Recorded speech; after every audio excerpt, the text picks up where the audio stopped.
आपण पाहत आहात राष्ट्रसंवाद टीव्ही मराठी. खरं तर आज जिल्हा परिषदेच्या निवडणुकीला सामोरं जाताना फार कमी मतदारसंघ असे आहेत का जिथं लागोपाठ दुसऱ्यांदा सर्वसाधारणची जागा आलेली आहे. आरक्षणाच्या पद्धतीप्रमाणे ओपनची एकदा सर्वसाधारणची जागा आल्यानंतर किंवा पुरुषाची जागेच्या नंतर त्याचं महिला आरक्षणाच्या जागेमध्ये रूपांतर होतं, अशी साधारणतः पद्धत आहे. आणि 50-50% आरक्षण 50% महिला आरक्षण असल्यामुळं जी जागा सर्वसाधारण आहे ती सर्वसाधारण महिला किंवा इतर वर्गाची महिला अशा याच्यामध्ये त्याचा व्हायला हवं होतं. परंतु फार कमी अशा जागा आहेत का जिथं लागोपाठ दुसऱ्यांदा सर्वसाधारण आलेलं आहे. ही एक प्रकारची संधी किंवा हा एक प्रकारचा योगायोग आहे. आणि म्हणून त्याच्यामुळं दुसऱ्यांदा निवडणूक लढवायची संधी त्या ठिकाणी मिळते. अशी अनेक कामं आहेत. अर्थात ती एका माणसामुळे झाली असं त्याचं माझं म्हणणं नाही. कुठलंही संस्थेतलं काम हे एक सामुदायिक त्याचं यश असतं किंवा अपयश असतं. आणि कुठलाही निर्णय हा सगळ्यांना विचारून त्याच्यामध्ये शासन आणि प्रशासन या दोन्ही गोष्टी एकत्रितपणाने काम करतात, त्याच वेळेला त्याचा निर्णय त्या ठिकाणी होत असतो. परंतु एक जे काम आहे महत्त्वाचं ते म्हणजे शाळांच्या संदर्भात जे दुरुस्तीचा प्रश्न होता, त्या फार अडचणीचा प्रश्न त्यावेळेला होता. DPDCमधून फक्त 2.5 कोटी रुपये त्यावेळेपर्यंत शाळांच्या दुरुस्तीला मिळायचे. परंतु लागोपाठ 2 वर्ष 14 आणि 16 कोटी रुपयाचा निधी त्या ठिकाणी मिळाला.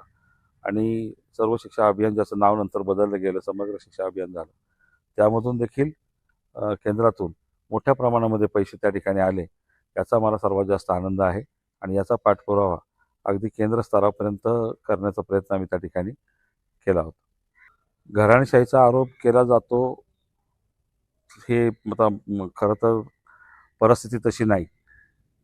कारण घराणेशाही म्हणजे आल्या लगेच संधी मिळणं आणि बाकीच्यांना डावलून संधी मिळणं, ही साधारणतः घराणेशाहीची व्याख्या आहे. परंतु मला अशा स्वरूपाची संधी मिळाली नाही. आपण जर तुलना केली, संधी मिळाली नाही असं नाही, पण असं जसं घराणेशाहीची जशी पद्धत असते तशा प्रकारे मला संधी मिळाली असं मला 100% त्या ठिकाणी वाटत नाही. आपण जर तुलना केली तर आज माझ्या विरोधात हे लोक जे आरोप करतायत, यांना राजकारणात आल्यानंतर पहिल्या 5 वर्षामध्ये चांगल्या संस्थांमध्ये काम करण्याची संधी मिळाली, पक्षामध्ये काम करण्याची संधी मिळाली. अरुण गेले 92ला राजकारणात आले, 93-94 पासून ते विद्यार्थी काँग्रेसचे अध्यक्ष झाले. देवदत्त निकम हे साधारणतः त्याच दरम्यान राजकारणामध्ये आले आणि पुढं 2-3 वर्षानंतर 95 पासून त्यांना कारखान्याचा संचालक असेल, युवक काँग्रेसचा कार्याध्यक्ष असेल, अशा स्वरूपाची संधी त्यांना मिळाली. नंतरच्या काळात देखील या सगळ्या कार्यकर्त्यांना अगोदर संधी द्यायचं धोरण नेहमी साहेबांनी त्या ठिकाणी ठेवलं. आणि त्यांना मुख्य जी पदं आहेत, 17-17, 18-18 वर्ष मुख्य पदं मिळाल्याच्या नंतर जर दुसऱ्याच्या नावाने ते जर गळे काढत असतील तर ते दांभिकपणा आहे.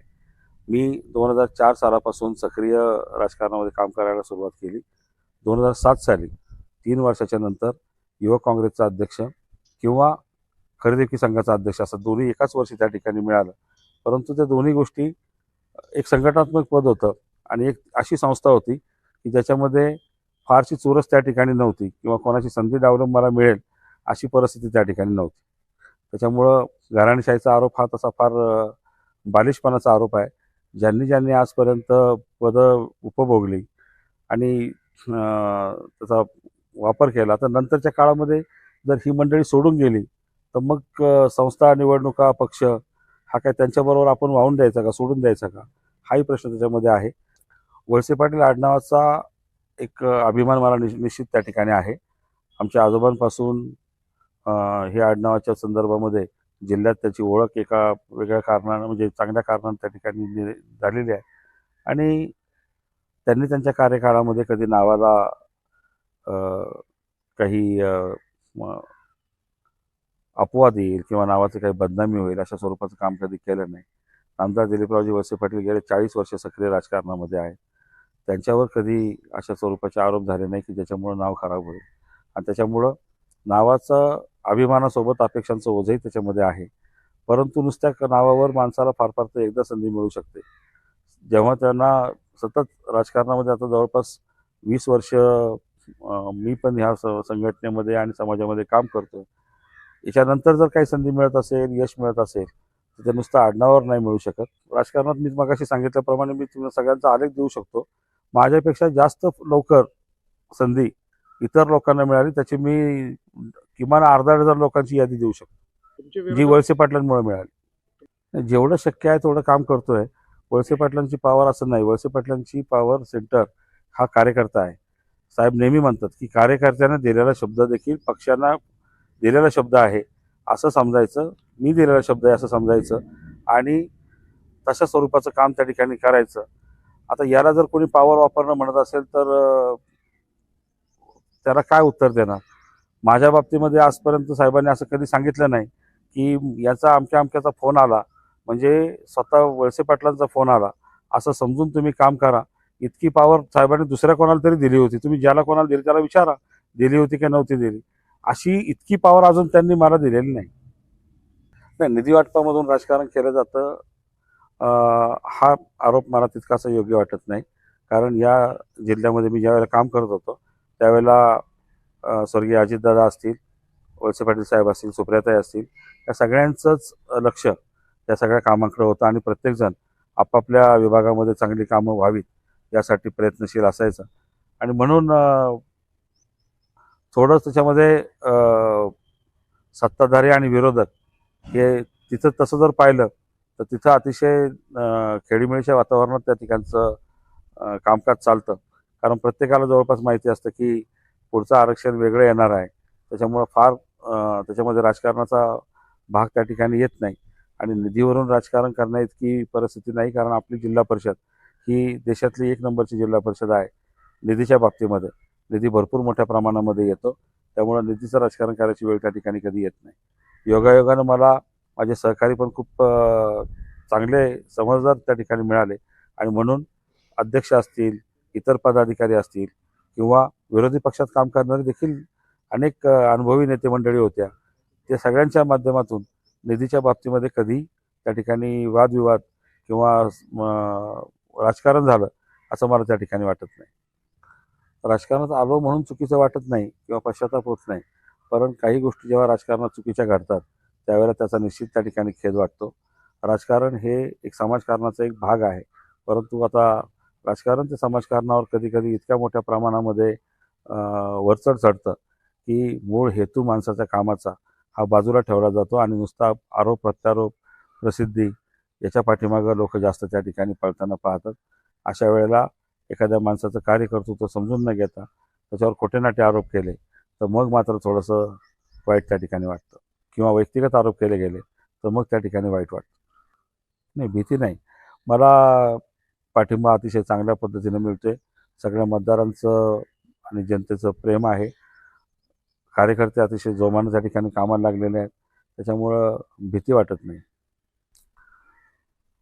खरं कारण असं काही वेगळं आहे असं काही नाही किंवा विरोधक ज्याप्रमाणे सांगतात, अफवा पसरवतात, असं कुठलंही कारण नाही.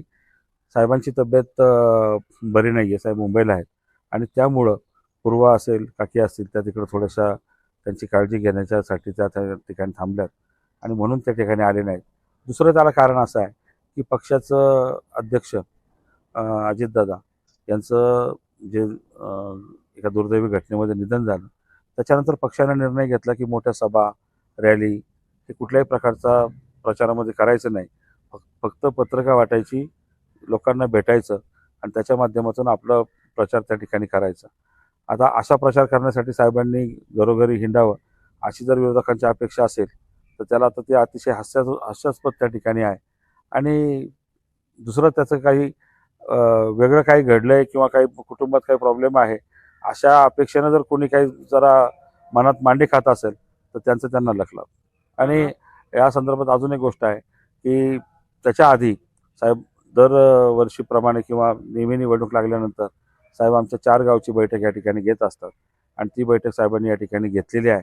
आणि त्या बैठकीच्या निमित्तानं त्यांनी प्रचाराचं आणि जबाबदारीचं आव्हानही त्या ठिकाणी दिलं आणि त्या सभेत त्यांनी सांगितलं होतं की माझी तब्येत बरी नाही आहे. त्याच्यानंतर ते उपचारासाठी, तपासणीसाठी मुंबईला त्या ठिकाणी गेले. त्याच्यामुळे त्यांची अनुपस्थिती या ठिकाणी जाणवते. आता मला या निमित्तानं तुम्हाला अजून एक तुमच्या माध्यमातून त्यांना विचारायचं आहे. जर साहेब आले नाही, कुटुंबीय दिसलं नाही, तर मग म्हणतात की कोणी सोबत नाही आहे, काहीतरी प्रॉब्लेम आहे. आणि आले तर म्हणतात की मग आता ही घराणेशाही आणि यांचं सगळं घर उतरलं. वेगवेगळे आरोप करणाऱ्यांनी पहिला आरोप निश्चित करावेत, मग उत्तर देता येईल. नाही, वेगळा गुण म्हटलं की मग तुलना आली. त्यापेक्षा मला वाटतं की लोकांनी माझं काम पाहिलेलं आहे. मी माझं काम म्हणजे अगदीच परफेक्ट झालं असं माझं म्हणणं नाही. अजूनही खूप गोष्टी माणसाला आयुष्यभर माणूस शिकतच असतो. परंतु पारदर्शकपणा, प्रामाणिकपणा आणि तळमळीनं काम करण्याची माझी इच्छा, हे ह्या गोष्टीबाबत मी 100% तुम्हाला सांगतो की ह्या गोष्टींच्या बाबतीमध्ये मी खात्री देऊ शकतो की मी त्या पद्धतीनं, त्या अ, तत्त्वानं आणि त्या विषयाने त्या ठिकाणी काम करतो. दादा म्हणजे खरं तर अख्ख्या समाजाचा किंवा राष्ट्रवादी काँग्रेस पक्षाचा आधारस्तंभ म्हटलं तर दादा आहेत. आणि दादांच्या जाण्यानं निश्चितप्रमाणे राजकारण थोडं पोरकं वाटायला लागलं आहे. पक्षाला पोरकं वाटायला लागलेलं आहे. राजकीयदृष्ट्या आपण पोरके झालो आहोत असं त्या ठिकाणी सगळ्याच कार्यकर्त्यांची भावना त्या ठिकाणी आहे. एक खंबीर नेतृत्व हरवल्याच्या नंतर एक उणेपणाची जी भावना येते ती त्याच्यामध्ये आहे. परंतु त्याच्यानंतरच्या काळामध्ये सुनेत्राताई पवार असतील किंवा इतर सर्व कुटुंबीय असेल, यांनी व्यक्तिगत दुःखापेक्षा पक्षाचा आणि समाजाचा विचार करून जेव्हा जबाबदारी खांद्यावर घेतली, त्यावेळेला आमच्यासारख्या अनेक कार्यकर्त्यांना देखील त्या ठिकाणी लढण्याची प्रेरणा मिळाली. निवडून आल्यानंतर पहिली पायरी चढताना निश्चितच अजितदादांची आठवण त्या ठिकाणी येईल. आणि ती मलाच नाही तर ज्यांनी ज्यांनी त्यांच्यासोबत काम केलेलं आहे त्या प्रत्येक माणसाला त्या ठिकाणी येईल. आणि श्रेय तर नेहमी पक्षाचं आणि मतदारांचं श्रेय असतं. पक्ष, मतदार आणि कार्यकर्ते याच्याशिवाय कुठलाही उमेदवार विजय मिळू शकत नाही. माझं इतकंच आव्हान आहे की आपण सर्वांनी अतिशय चांगल्या पद्धतीनं इथून पाठीमागच्या काळात देखील राष्ट्रवादी काँग्रेस पक्षाला या मतदारसंघामध्ये संधी दिलेली आहे, पाठिंबा दिलेला आहे. अशाच प्रकारची संधी, पाठिंबा, आशीर्वाद तुम्ही याही वेळेला द्यावं. मागच्या वेळेला देखील चांगलं काम करण्याचा मी प्रयत्न केला आणि भविष्य काळात देखील तशाच पद्धतीनं काम करीन. या मतदारसंघाला, या परिसराला कुठेही उणेपणा येणार नाही, कुठेही त्याची बदनामी होणार नाही, याची काळजी मी प्राणपणाने घेईन.